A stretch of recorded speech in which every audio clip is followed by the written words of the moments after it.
شكرا يا ربي شكرا هديت قلبي شكرا نورت دربي شكرا. السلام عليكم ورحمة الله وبركاته.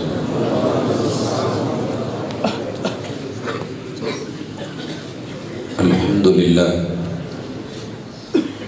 والصلاة والسلام على رسول الله. أعوذ بالله السميع العليم من الشيطان الرجيم. رب اشرح لي صدري ويسر لي أمري واحلل عقدة من لساني يفقهوا قولي.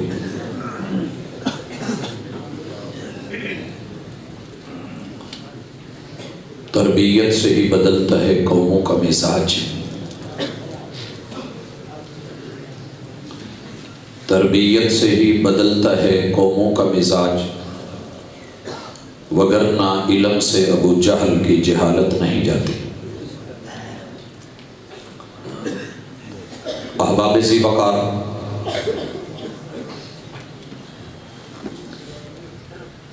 دنیا بنانے والے نے کائنات میں سب کچھ برابر چلے صحیح طریقے سے چلے، اس کے لیے کچھ اصول، قاعدے اور ضابطے مقرر فرمائے.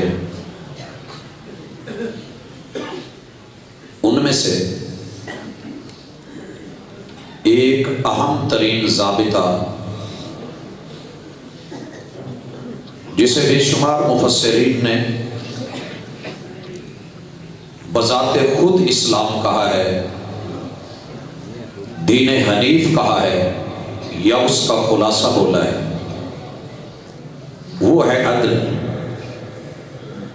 انصاف. اس کی ضرورت ہماری زندگی میں کہاں کہاں پڑتی ہے، اور تربیت میں اس کا کیا عمل دخل ہے، یہ ہے کیا، مشکل کتنا ہے اور آسان کتنا ہے. اس حوالے سے ہماری بڑی مختصر سی ملاقات ہے. پہلے نمبر پہ عدل. یہ اور مساوات میں فرق ہے. بے شمار کتابیں جو ہماری سوسائٹی میں چھپی جب بھی عدل و انصاف پہ بات کرتی ہیں تو برابری کو لے کے بیٹھ جاتی ہیں،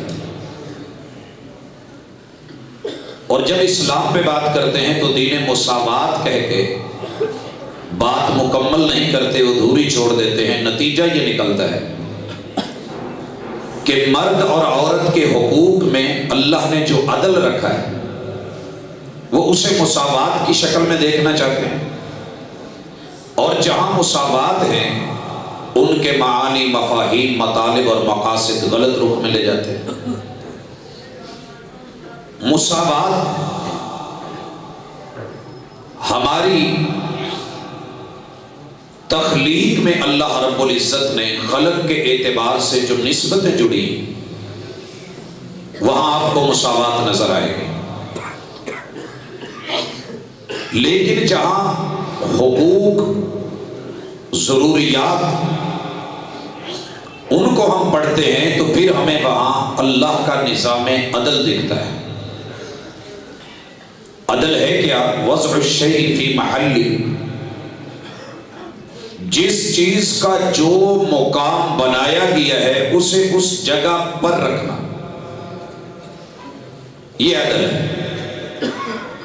ہمارے ہاں اس چیز کو نہیں سمجھا جاتا.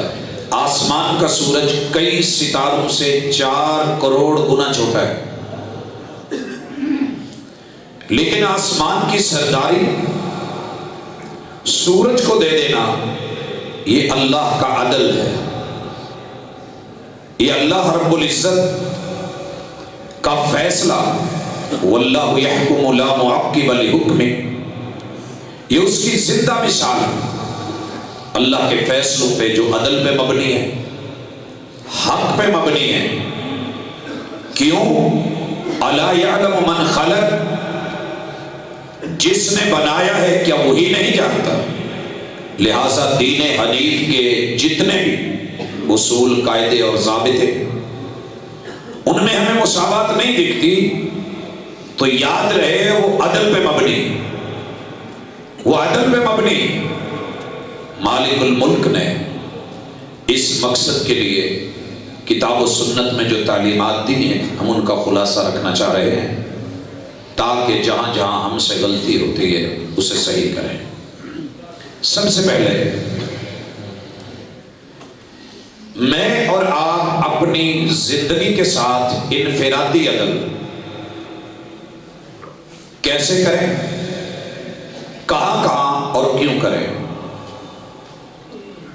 بہت ہی اختصار کے ساتھ ایک ہی نقطہ ذہن میں رکھیے، میری اپنی زندگی کے ساتھ عدل یہ ہے کہ میں اسے بندگی میں گزاروں،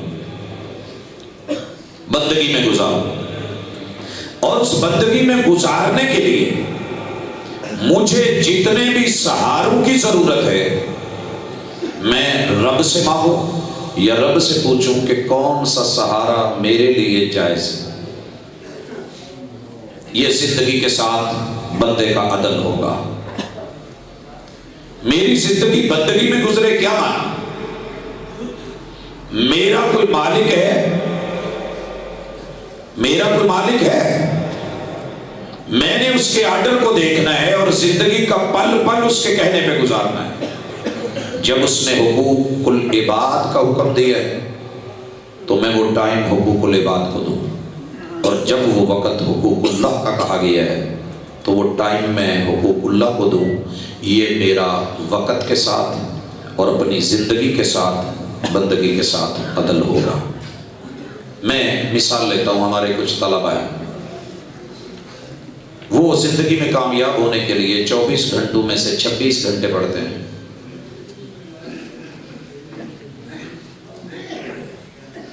24 گھنٹوں میں سے 26 گھنٹے۔ آپ لوگوں کو بات سمجھ نہیں آئی ہوگی، عدل کا تقاضا تھا، آئے بھی نہیں۔ اور کچھ ہمارے طلبہ بڑے ذہین ہوتے ہیں، کریم ہوتے ہیں، اور اللہ رب العزت نے انہیں بڑے مقام سے نوازا ہوتا ہے۔ یہ بھی ایک مقام ہے کہ اللہ نے ان کو عقل دی ہے، صحت دی ہے، سمجھ دی ہے، بڑی جلدی بات پک کرتے ہیں، بلکہ ٹیچر سے پہلے سمجھے ہوئے ہوتے ہیں۔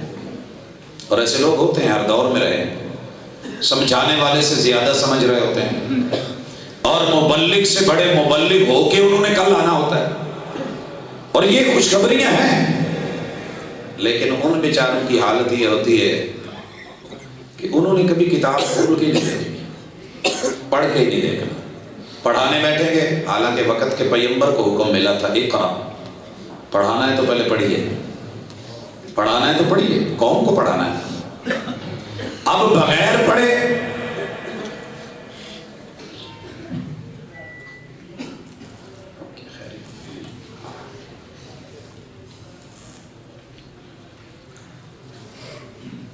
حضرات، کسی کو اس کی جگہ پہ رکھنا عدل کا تقاضا ہے۔ مائک شاید آگے پیچھے تھا تو ہر کام والا بہتر سمجھتا ہے کہ اسے کہاں رکھنا ہے، لہٰذا اسے آگے پیچھے کر دیا گیا۔ محسوس مت کیجیے گا، ہمارے موضوع کا شاید حصہ تھا اور اس کے اندر سے میں چلا۔ جی، طالب علم کی میں مثال کیوں لے رہا ہوں کہ ہم جہاں بیٹھے ہیں وہاں طالب علم ہے، اور تیسری ورائٹی میں دیکھ رہا ہوں کہ آج طالب علم کو، حالانکہ مانا تو اس کا یہ ہے نا، علم کو چاہنے والا، طالب علم کو ہر چیز کی خواہش ہوتی ہے سوائے علم کی خواہش نہیں ہوتی۔ بہت کم رہ گئی ہے، بہت کم رہ گئی ہے۔ بخاری کی کلاس ہو رہی ہوتی ہے، عدل کا تقاضا یہ تھا کہ اسے اس کا مقام دیا جاتا، عبارت پڑھنے میں، سننے میں، سمجھنے میں۔ لیکن اللہ بھلا کرے اس پرسنل میڈیا کا، یا یہ جاگ رہا ہوتا ہے یا پھر بخاری پڑھنے والا طالب علم سو رہا ہوتا ہے، اور پوچھا گیا یہ کیا ہے؟ کہا جس نے شیخ الحدیث بننا ہو اسے سونا چاہیے۔ اگر یہ عدل ہے، یہ عدل ہے تعلیم میں اور تربیت میں کہ 24 گھنٹے کی جگہ 26 گھنٹے پڑھے، اپنے جسم کو، وجود کو دینے والا حق بھول جائے تو تب بھی زیادتی ہے۔ اور اگر لائف ٹائم پورا وقت صرف ہر چیز کی اسے دائیں بائیں ادھر ادھر لیکن علم کی طرف نہیں آ رہا، صرف جاتے ہوئے ڈگری لینی ہے تو بھی زیادتی ہے۔ یہ ہماری پرسنل لائف کی مثال ہے۔ یا پھر اگر اللہ نے اسے سمجھ سے نوازا ہے، بالکل پڑھنا چھوڑے، جو آ رہا ہے وہ چلے، تب بھی بات نہیں بنتی۔ ان تینوں چیزوں کے درمیان رہ کر کے ہر چیز کو اس کا وقت دے کر کے چلنا انفرادی زندگی اور اس زندگی میں بندگی کو شامل کرنا عدل ہے۔ اسی طریقے سے آپ ساری زندگی لوگوں کو دین پڑھائیں، ترجمے کریں، تلاوتیں کریں، دین کی مجلسیں سجائیں اور رچائیں، جو قرآن مجید پڑھ رہے ہیں اس پہ عمل نہیں ہو رہا تو پھر اس کے ساتھ عدل نہیں ہے، اس کے ساتھ عدل نہیں، کیونکہ چار چیزیں ملے، علم، عمل اور اس کے ساتھ بندے کا حوصلہ رکھنا، الحلم، یہ بھی بڑی اہم چیز ہے۔ علم ہے، عمل ہے، الحلم والعناء، حوصلہ اور صبر اور بردباری، یہ چیزیں قرآن مجید پڑھ کے بسا اوقات ہم زیادہ ریش ہو جاتے ہیں، سخت ہو جاتے ہیں۔ قرآن مجید کی ایک آیت ہے، شاید ہی کسی گھر میں اس پہ عمل نظر آتا ہو، گھر والوں کو عدل نہیں ملے گا تو گھر میں سکون نہیں نظر آتا مجھے۔ مثلا یسألونک عن المحیض، یہ جو ہم پڑھتے ہیں، کیا پریکٹیکلی قل ہوا ادا کو ہم نے اس بیماری اور تکلیف کو قرآن مجید کا دیا ہوا مرہم سمجھ کے کبھی گھر عدل کیا؟ اللہ نے ان دنوں میں خواتین کو ایسے کام میں بھی چھوڑ، ایک نماز جان بوجھ کے چھوڑے، وقت سے نکل جائے، ایک نماز، اور اللہ تعالیٰ جسے سفر میں معاف نہ کرے، حضر میں معاف نہ کرے، جو جنگ میں معاف نہ ہو، جو بیماری میں معاف نہ ہو، کھڑے ہو کے نہیں، بیٹھ کے نہیں، لیٹ کے نہیں، اشاروں سے پڑھی جائے گی۔ کتنی بڑی تکلیف تھی کہ رب نے نماز ٹوٹلی اٹھا دی، چھٹی دے دی۔ روزہ کتنا ہمیں آپ اور میں سب جانتے ہیں، فرشتوں کو بھی نہیں بتایا گیا کہ اجر کیا ہے، کہا اجر میں دے دوں گا، آپ باقی بس اتنا لکھ دے اس نے روزہ رکھا۔